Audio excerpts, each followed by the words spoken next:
Assalamualaikum warahmatullahi wabarakatuh. Ya,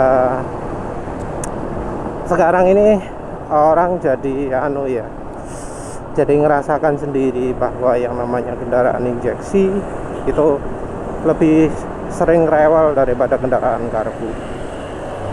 Jadi mau ngomong soal boros, soal berebet, soal macam-macam, itu kendaraan injeksi yang yang sering masalah.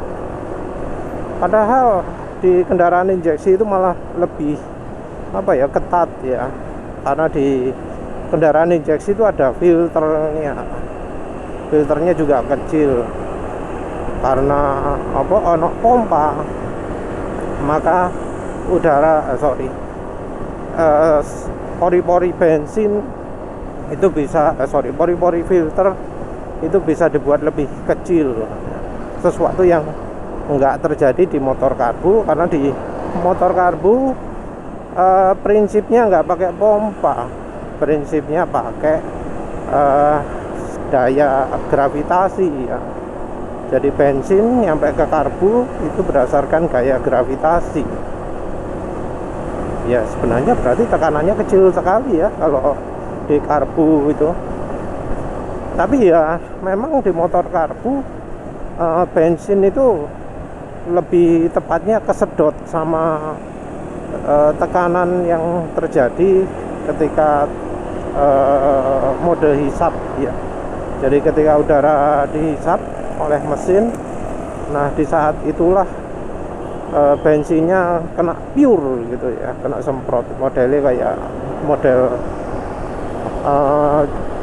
cat semprot, model cat yang pakai tekanan angin, seperti juga obatnya mau isi ulang. Tapi ya mungkin orang lebih tahu model cat semprot pakai tekanan angin ya. Nah, yang di karbu kalau masalah biasanya ya karena kotor, saluran buntu gitu. Yang penyebabnya sebenarnya nggak beda dari motor injeksi. Tapi di motor karbu masalahnya sangat minim terjadi ya, kecuali untuk tipe vakum. Jadi kalau vakum itu angkatan klepnya, angkatan bukaan silindernya. Kalau motor tipe karbu vakum itu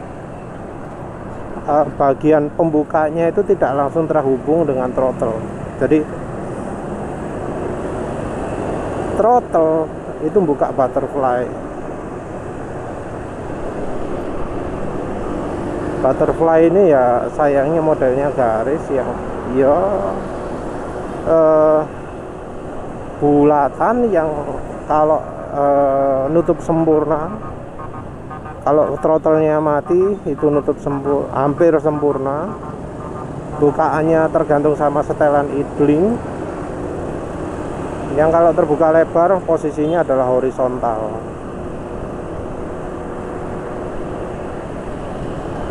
Nah, kalau yang model satunya lagi, di model ini silindernya yang ngatur naik turunnya jarum apa jenenge,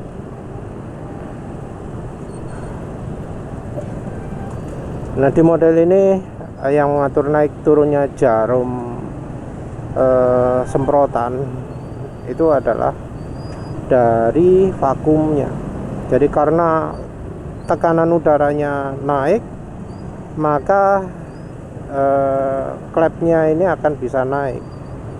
Nah ini tentu butuh tuning ya, makanya kita bisa lihat ada lubang, ada apa gitu ya, yang kemudian jadi masalah kalau misal bensinnya punya sifat lengket. Jadi kalau punya sifat lengket, nggak mau naik silindernya ini, itu ya salah satu masalahnya. Jadi kalau misal sealnya, so apa nih jenenge, silikonnya bocor, terus ya ada kebocoran udara gitu, terus dindingnya itu ada kotoran, ada tanah sehingga lengket gitu. Nah itu sering jadi macet. Oleh karena itu di yang tipe vakum ini nggak boleh ya filter udaranya dibuka, filter udaranya harus dipasang rapet. Kalau sampai kotor, nah itu bisa jadi sumber macet. Tentu ya ada terjadi juga silikon robek atau macam-macam. Nah di tipe satunya lagi yang langsung silindernya, drumnya itu keangkat langsung sama throttle, itu masalah jauh lebih minim. Masalah mungkin cuma terjadi kalau salurannya buntu ya dari bensinnya, ya kalau ada karat di tangki. Sama sih ya, kalau ada karat di tangki, baik yang sistem karbu maupun yang sistem injeksi bakal bermasalah. Yang injeksi debitnya itu bisa berkurang karena serpihan karat kecil-kecilnya bisa tembus ke filter. Terus karena modelnya berat, jadi numpuk di salurannya pompa. Karena numpuk di situ, tekanan pompa jadi berkurang dan akhirnya bisa bikin macet. Kalau debitnya berkurang itu cirinya biasanya suaranya ngorok gitu ya, ngorok gitu ya. Jadi digas, nggak mau jalan kencang karena semprotan bensin nggak akan naik tinggi, jadi semprotan bensinnya kecil. Lepas dari itu ya, yang masalah lain-lain untuk soal karbu paling ya aus, paling ya agak boros, paling ya ketika mesin dingin sulit dinyalakan. Itu semua hubungannya dengan pengorbanan ya. Jadi kalau karbu itu hanya ideal di satu kondisi saja. Jadi kalau disetel untuk cocoknya ngebut malam hari, dinyalakan mesin malam hari, maka saat pagi hari nggak akan ideal. Kalau misalnya disetel pas untuk siang hari, ya malam hari jadi nggak ideal.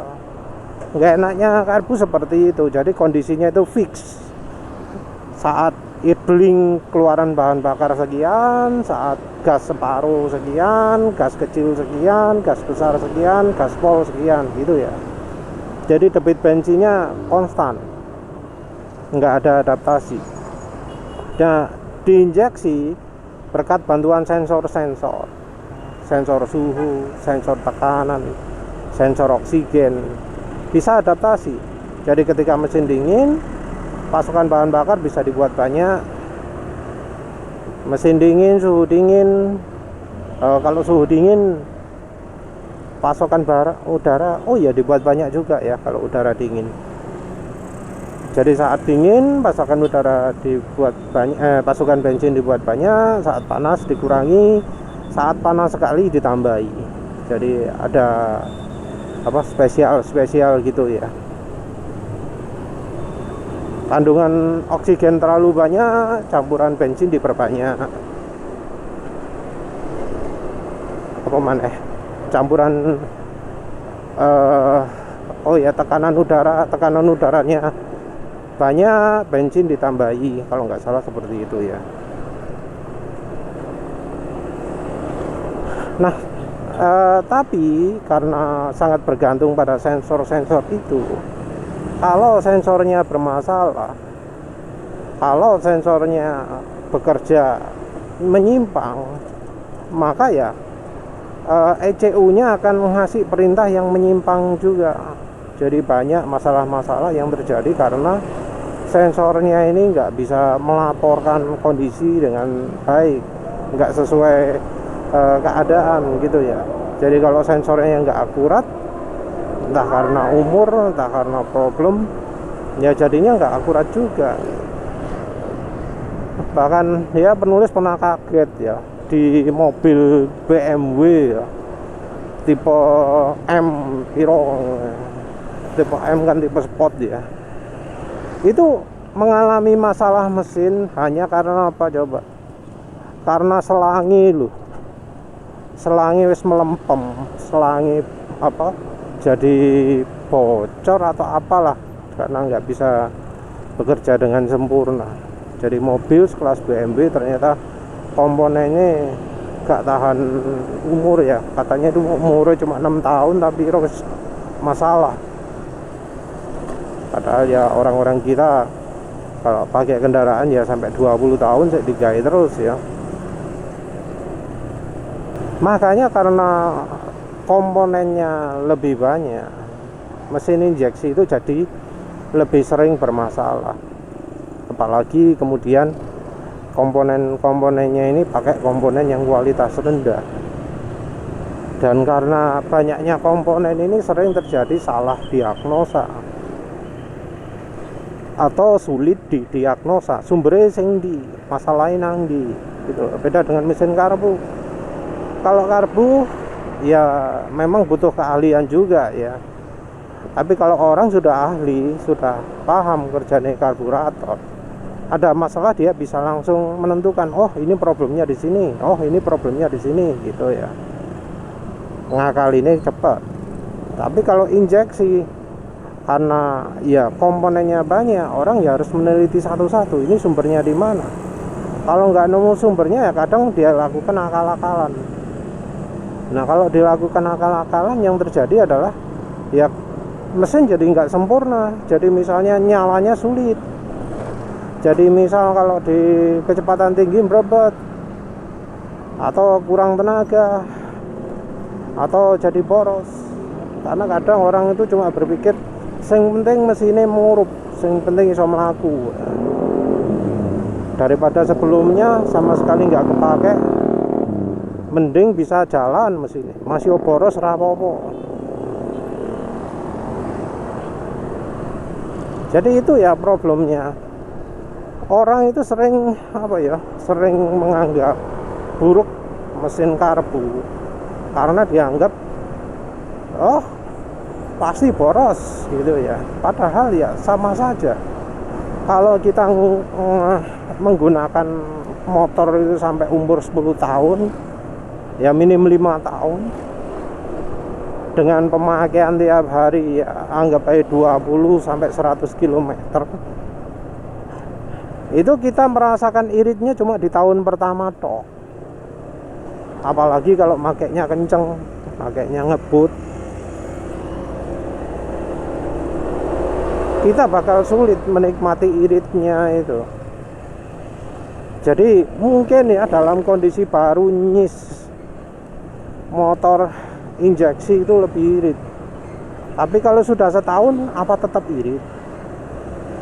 Beda dengan motor karbu. Motor karbu itu kalau setahun ya tetap, 2 tahun tetap, 5 tahun tetap, selama setelannya pancet.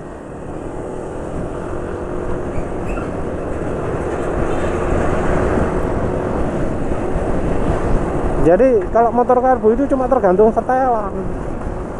Setelannya tetap ya tetap hasilnya, nggak akan berubah mau dipakai kayak dimanapun. Sementara itu mesin injeksi, motor injeksi pasti bakal berubah karena ya sensor-sensornya itu yang jadi mulai rusak, jadi mulai berubah kemampuan. Yang terutama sih motor Honda ya. Di motor Honda itu ada sensor oksigennya, sensor suhunya, throttle position sensor yang sering bermasalah, yang sering nggak awet. Ya karena memang filosofi Honda untuk Honda Indonesia itu mencari keuntungan sebanyak-banyaknya. Karena organisasi yang terlalu besar, karena sistem yang terlalu makan biaya banyak, akhirnya ya mencoba mencari keuntungan sebesar-besarnya, yang akhirnya menyebabkan kualitas komponen turun drastis. Part-part yang biasanya di merek lain awet jadi nggak awet. Ya sebenarnya injeksi ini kan termasuk teknologi yang termasuk baru ya. Dari pabrikan juga meraba-raba komponen apa sih yang bisa awet, modelnya kayak gimana, buatnya gimana biar bisa awet, kan gitu. Ini kalau di motor ya, kalau di mobil kan mobil sudah duluan injeksi itu. Dan ya memang mobil itu makin modern makin jelimet, makin cepat rusak karena komponennya makin banyak, komponennya makin terintegrasi, yang kalau rusak satu jadi bisa aja nggak kepake. Sensor pun sampai di mana-mana ada, sampai sensor suhu, aki juga mungkin kali ya. Saking banyaknya sensor, jadi kalau salah satu sensornya nggak berfungsi, mobilnya nggak mau jalan. Jadi misal, oh sensor seat belt bermasalah, mesin nggak mau nyala.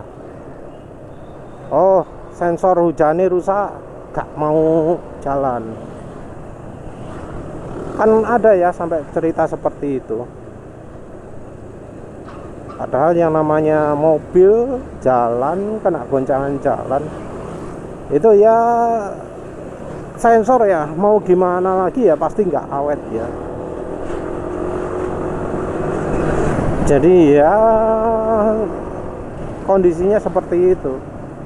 Dulu yang namanya mobil atau motor itu komponennya sedikit, terutama yang berkaitan dengan sistem pembakarannya, sistem bahan bakar, pengapian gitu.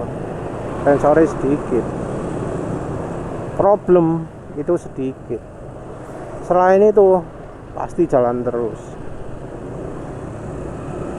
Nah sekarang rusaknya itu nggak cuma dari rusak bagian part yang namanya ruang mesin, ruang bakar saja, tapi sensor-sensor sangat mempengaruhi.